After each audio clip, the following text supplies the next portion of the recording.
নমস্কার। আজকে যে লেখাটি পড়বো সেটা সৌরভ গাঙ্গুলির উক্তি আর সমালোচিত হওয়া। তোমাকে এমন হতে হবে যাতে সবাই তোমার খোঁজ করে, সবাই তোমায় দেখতে চায়। এটা ভালো কাজ করলেও হয়, আবার খারাপ কাজ করলেও হয়। তোমাকে এমন হতে হবে যেন সাধারণের থেকে তুমি আলাদা হও আর সব একটু উপরে উঠতে পারো। দেখো, সমালোচনা আমরা সবাই করতে পারি, কিন্তু সমালোচিত হতে গেলে যোগ্যতা লাগে।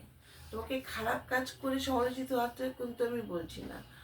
তোমার ভিতরে অসাধারণ কিছু ভালো গুণ আছে, সেটার খোঁজ করো তোমার, এবং সেটা প্রকাশ করার চেষ্টা করো। আমরা যখন কারোর সমালোচনা করি, সে নিশ্চয়ই অন্যের থেকে কিছু আলাদা, তাই সে সমালোচিত হচ্ছে। তুমিও আলোচিত হবে। তোমার ভিতরে শ্রেষ্ঠ গুণটার খোঁজ করো। তোমার ভিতরে নিশ্চয়ই স্পেশাল কোনো গুণ আছে। তুমি তোমার ভালো গুণ প্রকাশ করে সমালোচিত হওয়ার চেষ্টা করো।